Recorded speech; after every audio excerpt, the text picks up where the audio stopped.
We're back now with Melissa Melton, Marketing Manager for the Peoria Sports Complex. And at the Sports Complex, there's always something going on. It's not just spring training, and we have a very special Halloween event coming up. It's a tradition, and here's Melissa to talk about it. Welcome. Yes, thank you for having me. So, the big Monster Mash, what's going on? It's our annual Halloween event. It's the Balloon Illumination and Monster Bash at Peoria Sports Complex. It starts at 5 o'clock on October 29th, runs till 9 o'clock. Admission and parking is free. We are collecting canned food and non-perishable items for St. Mary's Food Bank, which is awesome. Last year, I think we collected about 9,000 pounds, so it's a really good opportunity to help out the community. We've got tons of crafts and activities. Most are free, some cost a nominal fee. We have everything from a haunted house to a hayride to lots of trick-or-treating to crafts, carnival games. So you're saying this is really a kid-friendly type of event? Oh, definitely. Family-friendly, kid-friendly. We've got a parade of costume, which is our costume contest, and that starts at 5:30. Yeah. So, yeah. How many years has this been going on? I want to say 28. 28 years. I need to check, yeah. So I just knew you were going to ask me that question, and I was like, oh, yeah. So we pretty much know how to do this show. Yeah, we do. Yeah, it's great. We've got hot air balloons on the main field, and they will do glows, and kids can trick-or-treat from them as well. So, you know, there's a lot of things going on in the Valley, and obviously we have all these fun things, and we've been doing it for a long time. But why do you feel that parents love to bring their kids to a place like this? I think there's a few reasons. I think, like you said, it's an established event. It's a safe place to bring your kids. They get tons of candy and cavities, I guess, too. And there's lots of things for them to do. We keep it free. You know, you really can bring your family and not spend a dime if that's what you choose, or if that's the budget you're on. Just bring some perishable, non-perishable items, and I think that's one of the reasons why we definitely have had a lot of people come out to our events. So. Now, it's like a 4-hour event, right, you know, and a lot of activities happen early, but the balloon lighting sounds so much fun. Tell me more about it. Like I said, the balloons are on the main field in the stadium. How many are there usually? Usually there is 3 to 5. Oh, nice. So yeah, and to get up close and personal like that to a balloon is awesome. They're huge, and like I said, you can trick or treat from them. The kids do, and then they'll do glows all together, which is really awesome to see. So yeah. Now the spook houses, you know, sometimes they're very scary. Oh, right. But these are designed for all levels? Yeah, the same group that did it last year, which is a local group that's raising money, high schoolers, they're doing it again this year, so it's awesome. And they do 2 different sides. One's a little bit, I guess, for the older kids, and then one's, or even adults, and then one's for the younger kids. So yeah, definitely something for everybody. So when a family comes here, it's free. They park outside. Is it real easy to get around? Are there signs? I mean, is it well organized to the sense now that, you know, there's a certain path people can take, or is it just right? Yeah, all of our main gates are open. So whether you park in the west or the east lot, you can get in. Gate D's open over there by the Padres off of Paradise Lane, and then Gate A and B are open. And again, admission's free.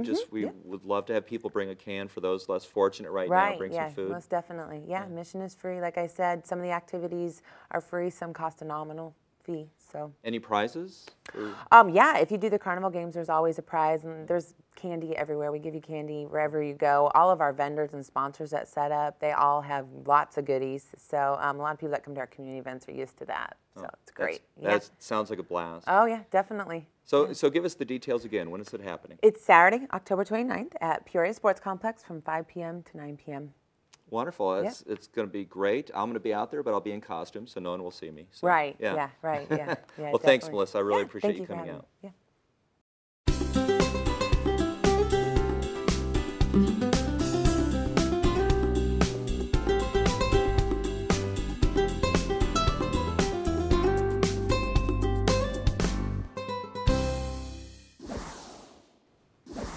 The City of Peoria has an annual conference called the PACE Conference. This is an opportunity for members of our community to meet some of the leading national figures on civic engagement, education, and business. And here to talk to us about this program is Claudia Lujan, Assistant to the City Manager, who's is the lead of this program. Claudia, welcome. Well, thank you. I'm pleased to be here with you today. So what is PACE? Well, it stands for Positive Action Through Civic Engagement. Last year and a half ago, a group of us got together and we recognized the value of getting diverse perspectives and community engagement on some of the initiatives here at the city. And we thought, wow, it would be great if we could bring it into a conference format. We held our first conference last year and look forward to our second annual conference taking place now November 17th. So if someone comes to this conference, what do they get out of it? Well, aside from getting the exposure to the panel members that we're bringing in and a couple of excellent keynote speakers, they'll also have an opportunity to go and learn some training techniques that help promote authentic community engagement and bringing people to the table. Some of our panel members include Eddie Basha, Angel Cabrera, who's the president of Thunderbird School of International Business. And then we're also very excited to have our two keynotes of Dr. Michael Crow, ASU president, and the closing keynote is Mayor Kevin Johnson from Sacramento, and many of us here know him as KJ from the Phoenix Suns. That's really exciting. I think that's about the first time that KJ has actually been back to the Valley to do something like this. I think you are accurate on that. Yeah, we're looking forward to it. And so there's, how many panels are there going to be? We will have 3 panels. The first panel in the morning is going to focus on education. Our midday panel will be talking about community activation. And then our third panel is going to bring together business leaders, and that's where Eddie Basha will have a VP from SRP, and our own Economic Development Director, Scott White, will be part of that panel as well. Now, is there not, it's one thing to go to a conference and listen to a bunch of people speak, but how do people get engaged in these panel discussions? Well, I'm glad you asked that, because we're really wanting this conference to be where the community members that participate, that come and be part of the audience, will have an opportunity to ask questions of the panel. It's going to be set up in a casual, professional setting. It's going to be at the Arizona Broadway Theater, but we would like it to be very much like we're having a discussion here, where community members would be have an opportunity to ask questions of these individuals. And I might add that we have 2 very skilled moderators, Kim Covington from Channel 12 and John Godek will be leading the discussions. That's really exciting. And then also, I guess, afterwards, that if someone has a follow-up question with a panelist or even KJ, they have a chance to meet them afterwards. Yes, we're hoping that the timing is just going to work directly right on the spot where we will be able to have KJ stick around, and we're also wanting kids to get involved in the PACE conference as well this year and invite them to be part of the audience and having an opportunity to get a photo op with Kevin Johnson. So how do people sign up for this? Oh, they could go to our website, which is www.peoriaarizona.gov/PACE, P-A-C-E. How much does it cost? It's $99 a seat. But it's well worth it, because the level of the people that are there is just outstanding. Definitely, definitely. Yeah, now it's an all-day event. Obviously, we're not asking, if you're going to spend $99, they don't have to bring their own sack lunch. I was just going to say, we've taken care of that. We will have a nice continental breakfast, some snacks throughout the day, and then lunch will be provided as well. And we think that this gives the participants a greater opportunity to engage with one another, get to network, and we're hoping that several of the panelists will be in the audience throughout the day as well. Now, many of the guests, are not just the speakers, but many of the people that attend this conference are just regular individuals like you or I, and but also other leaders? Yes, we're hoping to have more of what we had last year, which we were really fortunate to have a large group of elected officials, community involved, engaged people, some people that are in the school industry, nonprofit, faith-based, and we're hoping that we will have that again this year. That's our goal. And now, for a lot of people that come to this, you know, they want to learn, obviously, but is this an opportunity to kind of train the next leaders? That's the way I view it, because I do think that many of us see that there's been a decline in civic engagement and community activation. And so we're hoping that, you know, we can learn some techniques. You can never stop learning. So there are ways to actually engage people and encourage their thoughts in the process of moving forward. Good. It makes for a better community when we have this. Yeah. Yeah. Well, it sounds exciting. Tell me again, when is it happening? It's going to be on November 17th at the Arizona Broadway Theater.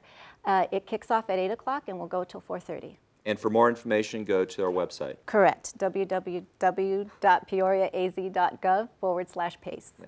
It's right on the home page, so if you want more information about the PACE conference, it's all right there. We have press releases, we have the flyers on there, but it's important to register early. The price of $99 is one of the best deals you'll find anywhere.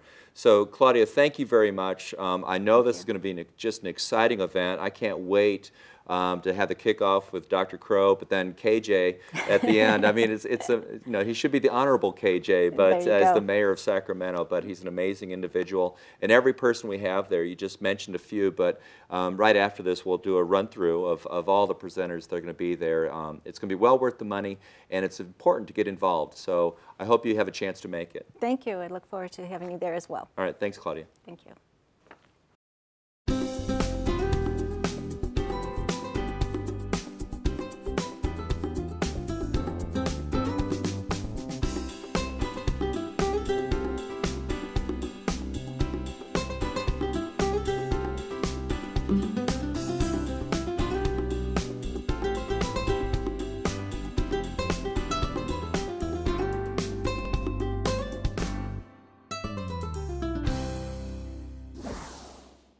The city of Peoria recently held a greenstorming session, like a brainstorming session, about what the city can do to maintain its sustainability momentum.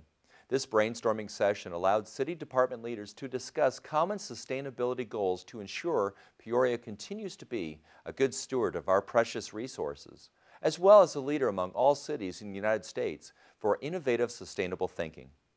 Sustainability is about doing today so you can continue to thrive and do tomorrow. So it's something we all understand. But it hasn't been built into what we do. A lot of our systems aren't built to keep going on into the future. It turns out when you think about how to do that, you open up a whole world of innovation and opportunity. Things like renewable energy, different ways to do your building, ways to have better transportation, but also better ways to support people, have more livable communities, have better education systems, link people together. So sustaining gain in that sense is how do you use the idea of really thriving into the future, do things better today. The sustainability movement is about how do you work with the environment and really help people have better lives, so it's more solutions-based. We also have a number of global challenges that are reflected in local realities. Things like climate change. Whether you agree with it or not, every scientist will tell you we're changing the atmosphere, and that's what we breathe. Topsoil loss, loss of species. But also our economy doesn't reach most of the world. Only about 1 in 5 people are really in our economy, which means 4/5 of the people aren't served by what we think of as what we do. So between the challenges that we're seeing and the opportunity to reach that other 4/5 of the world and the need to do it in a way that really works for people and really works for the planet, creates, as I said, creates sort of a new innovation space around solutions and new ways to do things that, simply put, can help us better match what we think is reality with what actually is reality. And whenever you work with reality, I think you're on a pathway that's going to stick around. So what I'm seeing the leadership in Peoria using sustainability thinking to come up with new creative and innovative ways to better serve the community. I mean, there's a huge list of success stories, from renewable energy to better waste hauling, to better water, to more livable neighborhoods, to thinking about economic developments. I'm also watching the staff in the city get energized by this and work and come together. So I'm seeing team building. And I think finally what I'm seeing is the opportunity for Peoria to really take this relatively small place that it is and really have something to say to the region, the nation, and the globe in terms of what should a desert city really look like. And I'm seeing it happening here, right now. Well, that's our show this month. I hope you liked it and found it informative. We would love to hear from you. If you have a question about what you saw here today on Pulse, or you have an idea, send us a note at news@peoriaaz.gov. So from all of us here at Peoria TV, Channel 11, I'm Bo Larson. Thanks for watching.